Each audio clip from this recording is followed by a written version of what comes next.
Sir, ಹೆಣ್ಮಕ್ಳೀಗ ಸಿನಿಮಾದಲ್ಲಿ ಕಾಣಿಸ್ಕೊಳ್ಳೋಕ್ಕಿಂತ ಪಾಪರಾಜಿ ವಿಡಿಯೋಸ್ಗಳಲ್ಲಿ ಕಾಣಿಸ್ಕೊಂಡು ನಿನ್ನೆ ಒಂದು ವಿಚಾರ ಆಗಿದೆ. ಸಪ್ತಮಿ ಗೌಡ ವಿಡಿಯೋ ವೈರಲ್ ಆಗಿತ್ತು. ಸೊ ಆ ವಿಚಾರ ನಿಮಗೆ ತಿಳಿದಿರುತ್ತೆ ಅಂತ ಅನ್ಕೊಂಡಿದ್ದೀನಿ. ಸೊ ಅದಕ್ಕೆ ಏನು ಹೇಳ್ತೀರಾ ಅನ್ನೋದು ಸರ್ ನಿಮ್ಮ ರಿಯಾಕ್ಷನ್. ಅವರೊಂದು ಪದ ಬಳಕೆ ಮಾಡಿದ್ದಾರೆ, ನಮ್ಮನ್ನು ವಸ್ತುವಾಗಿ ನೋಡಬೇಡಿ ಅಂತ. ಮಾನವ ಮರ್ಯಾದೆ ಇರೋರಿಗೆ ಇದು ಅರ್ಥ ಆಗಬೇಕು. ಹೆಣ್ಣು ಮಕ್ಕಳು ವಸ್ತು ಆಗಬಾರ್ದು. ವಸ್ತು ಅಂದರೆ ಬಳಸ್ಕೊಳ್ಳೋದು.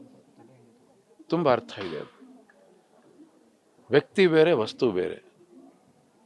ವ್ಯಕ್ತಿಗಳನ್ನು ಗೌರವವಾಗಿ ನೋಡಿ, ಹೆಣ್ಣು ಮಕ್ಕಳನ್ನು ಗೌರವವಾಗಿ ನೋಡಿ. ಯಾಕೆಂದರೆ ಯಾರೇ ಆಗಲಿ, ನಾವೊಂದು ನಾಗರಿಕತೆಯ ಚೌಕಟ್ಟಿನಿಂದ ಹೊರಗಡೆ ಅದರ ಒಳಗೇನೆ ಇರಬೇಕು. ಆಗ ನಾವು ಚೆನ್ನಾಗಿರ್ತೀವಿ. ನಾವು ಆರೋಗ್ಯಕರವಾದ ವಾತಾವರಣ ನಿರ್ಮಾಣ ಮಾಡಬೇಕು. ನಾವು ನೆನ್ಪಿಟ್ಕೊಳ್ಳಿ, ನಿಮ್ಮ ಸುತ್ತಲೂ ಹೆಣ್ಣು ಸಮುದಾಯ ಇದ್ದೇ ಇದೆ. ಒಂದು ತಾಯಿ ಗರ್ಭದಿಂದ ನೀವು ಬಂದಿರ್ತೀರಿ, ಇನ್ನೊಂದು ಹೆಣ್ಣನ್ನು ಮದುವೆ ಮಾಡ್ಕೋತೀರಿ.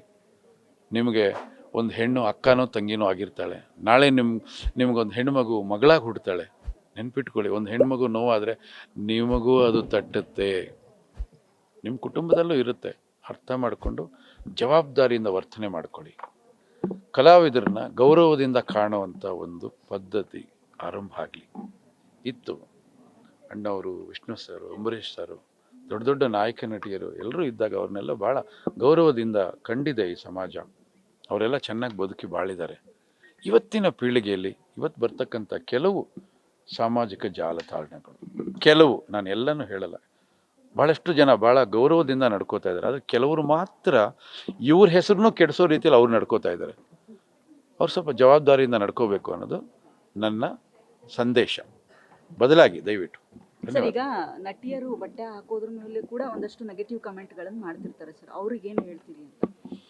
ಅವ್ರಿಷ್ಟ ರೀ, ಅದು ಅವ್ರಿಷ್ಟ. ಬಿಟ್ಟುಬಿಡಿ ಅದನ್ನು. ಅವ್ರ ವೈಯಕ್ತಿಕ ವಿಚಾರಗಳನ್ನು ಯಾತಕ್ಕೆ ತೊಗೊಂಡ್ಬರ್ತೀರಿ? ಅವ್ರವ್ರ ಇಷ್ಟ ಅದು. ಅವ್ರಿಗಿಷ್ಟ. ಬಟ್ಟೆ ಶೋರೂಮ್ಗಳಲ್ಲಿ ಗೊಂಬೆಗಳಿಗೆ ಹಾಕ್ಬಿಟ್ಟು ಆಚೆ ಇಟ್ಟಿರ್ತಾರೆ. ನೋಡೋದಿಲ್ವ ನಿಂತ್ಕೊಂಡು ಸಿಗ್ನಲಲ್ಲಿ? ಅದನ್ನು ಕಮೆಂಟ್ ಮಾಡ್ತೀರಾ? ಬಿಟ್ಟುಬಿಡಿ. ಅವ್ರವ್ರ ವೈಯಕ್ತಿಕ ವಿಚಾರ ಅದು. ಬಿಟ್ಟುಬಿಡಿ ಅದನ್ನು. ಅವ್ರಿಗೆ ಯಾವುದು ಖುಷಿ ಆ ರೀತಿ ಬದುಕಲಿ ಅವರು. ಅವ್ರ ಸ್ವಾತಂತ್ರ್ಯನ ಕಿತ್ಕೊಳ್ಳೋದಕ್ಕೆ ಇನ್ನೊಬ್ಬರಿಗೆ ಅಧಿಕಾರ ಯಾರು ಕೊಟ್ಟರು? ಅಲ್ವೇ? ಬೇರೆ ಭಾಷೆಯ ಸಿನಿಮಾಗಳಲ್ಲಿ ಬೇರೆ ಆ ತುಂಡು ಬಟ್ಟೆಗಳು ಹಾಕೊಂಡಾಗ ಹೋಗಿ ಕೂತ್ಕೊಂಡು ಗಾಂಧಿ ಕ್ಲಾಸಲ್ಲಿ ಕೂತ್ಕೊಂಡು ನೋಡ್ತೀರಿ, ಇನ್ನೂ ಚೆನ್ನಾಗಿ ಕಾಣತ್ತೇನೋ ಅಂತ. ಅದೆಲ್ಲ ನೋಡ್ತಾರಲ್ವಾ? ಬಿಟ್ಟುಬಿಡಿ. ಆ ಥರ ಇದ್ದರೆ ನಮ್ಗೆ ಇಷ್ಟ ಅಲ್ವಾ ನಾವು ನೋಡೋದು ಬೇಡ. ನಮ್ಗೆ ಇಷ್ಟ ಇಲ್ವಾ ನಾವು ನೋಡೋದು ಬೇಡ. ಈಗ ನಮ್ಗೆ ಇಷ್ಟ ಇಲ್ವಾ ನಾವು ಅದನ್ನು. ಈಗ ನನ್ನ ಸಿನಿಮಾಗಳಲ್ಲಿ ನಾನು ತುಂಡು ಬಟ್ಟೆ ಹಾಕ್ಸೋದಿಲ್ಲ ನಾನು. ಅದು ನನ್ನ ಕಲ್ಚರ್ ಅದು. ಹಾಗಾಗಿ ಇನ್ನೊಬ್ಬರನ್ನ ನಾನು ಕಮೆಂಟ್ ಮಾಡಬಾರ್ದು. ಅವ್ರವ್ರ ಇಚ್ಛೆ, ಅವ್ರಿಗೆ ಇಷ್ಟ ಬಂದಂಗೆ ಉಡುಗೆ ತೊಡುಗೆ, ಆಹಾರ, ಪ್ರತಿಯೊಂದು ಕೂಡ ಅವರವರ ವೈಯಕ್ತಿಕ ವಿಚಾರಗಳು. ಅದನ್ನು ಪ್ರಶ್ನೆ ಮಾಡೋಕ್ಕೆ ಯಾರಿಗೂ ಅಧಿಕಾರ ಇಲ್ಲ. ಪ್ರತಿಯೊಬ್ಬರಿಗೂ ಅವ್ರದ್ದೇ ಆದ ಸ್ವಾತಂತ್ರ್ಯ ಈ ಸಮಾಜದಲ್ಲಿದೆ. ಅವ್ರು ಹೇಗೆ ಬೇಕೋ ಆಗಿರ್ತಾರೆ. ನಿಮ್ಗೆ ಇಷ್ಟ ಅಲ್ವೋ ದೂರ ಇದ್ಬಿಡಿ.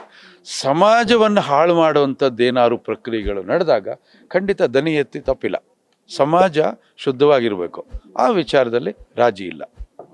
ಸರ್, ಈಗ ಒಂದಷ್ಟು ಅದೇ ವಿಚಾರವಾಗಿ, ಈಗ ಟಾಕ್ಸಿಕ್ ಸಿನಿಮಾ ಬಾಲಿವುಡ್ ರೇಂಜ್ಗೆ ರಿಲೀಸ್ ಆಯಿತು. ಆ ಟ್ರೇಲರ್ ಆಗಿರ್ಬೋದು, ಟೀಸರ್ ಆಗಿರ್ಬೋದು. ಬಟ್ ಕೆಲವರು ಕಮೆಂಟ್ ಮಾಡೋದು ಅಂದರೆ ನೆಗೆಟಿವ್ ಆಗಿ, ಅಂದರೆ ಈ ಥರದ್ದೆಲ್ಲ ಸೀನ್ಸ್ ಬೇಕಿತ್ತಾ, ನಮ್ಮ ಕನ್ನಡ ಇಂಡಸ್ಟ್ರಿಗೆ ಈ ಥರದ್ದೆಲ್ಲ ಬೇಕಿತ್ತಾ, ಈ ಥರದ ಸಿನಿಮಾ ಬೇಕಿತ್ತಾ ಅಂತ ಒಂದಷ್ಟು ಜನ ಕಮೆಂಟ್ ಹಾಕಿದ್ರು. ಇದ್ರ ಬಗ್ಗೆ ಏನು ಹೇಳಿ? ಸಿನಿಮಾ ಯಾರು ನೋಡಿದ್ರು? Cinema teaser. ಸಿನಿಮಾ ಯಾರು ನೋಡಿದ್ರು? ಸಿನಿಮಾ ಯಾರು ನೋಡಿದ್ರು? ಸಿನಿಮಾ ನೋಡಬೇಕು. ಟೀಸರ್ ನೋಡಿಬಿಟ್ಟು ಸಿನಿಮಾ ಹೀಗಿದೆ ಅಂತ ಯಾರು ನಿರ್ಧಾರ ಮಾಡಬಾರ್ದು. ಯಾಕೆಂದರೆ ಒಂದು ದೃಶ್ಯ ಯಾತಕ್ಕೆ ಬಳಕೆ ಆಗ್ತಾ ಇದೆ, ಪರಿಪೂರ್ಣ ಕಥೆ ಏನು, ಯಾತಕ್ಕೆ ಮಾಡಿದ್ದಾರೆ? ಯಾಕೆಂದರೆ ಎಲ್ಲ ಪ್ರಬುದ್ಧವಾದಂಥವ್ರೆ. ತುಂಬ ದೊಡ್ಡ ಸಿನಿಮಾ, ವರ್ಲ್ಡ್ ಲೆವೆಲಲ್ಲಿ ಇರ್ತಕ್ಕಂಥ ಸಿನಿಮಾ. ಒಂದು ದೃಶ್ಯ ಅಲ್ಲಿ ಬಳಕೆ ಆಗಿದೆ ಅಂದರೆ ಯಾತಕ್ಕಾಗಿದೆ ಅನ್ನೋದನ್ನು ಯೋಚನೆ ಮಾಡಬೇಕು. ಹಾಗಾಗಿ ಸುಮ್ಮನೆ ಬಂದ್ಬಿಟ್ಟು ಬಾಯಲ್ಲಿ ಉಗುಳಿದೆ ಅಂತ ಎಲ್ಲ ಕಡೆ ಉಗಿತಾ ಹೋಗ್ಬಾರ್ದು. ಬಿಟ್ಟುಬಿಡಿ, ಸಿನಿಮಾ ಬರಲಿ. ಸಿನಿಮಾ ನಿಮಗೆ ಏನಾದ್ರು ಅನ್ಸರು ಮಾತಾಡ್ಕೊಳ್ಳಿ. ಸುಮ್ಮನೆ ಯಾಕೆ ಅದ್ರ ಬಗ್ಗೆ ಕಾಮೆಂಟ್ಸ್? ಅಲ್ವೇ? ದಿನಗಳಲ್ಲಿ ಅವರು ಪ್ರೊಟೆಸ್ಟ್ ಮಾಡಬೇಕು ಅಂತ ಅನ್ಕೊಂಡಿದ್ದಾರೆ. ಸೊ ಇಡೀ ಸ್ಯಾಂಡಲ್ವುಡ್ ನಟ ನಟಿಯರ ಸಪೋರ್ಟ್ ಸಪ್ತಮಿ ಅವರ ಸ್ಟ್ಯಾಂಡ್ಗಿದೆ ಸರ್. ನಿಮ್ಮ ಬೆಂಬಲ?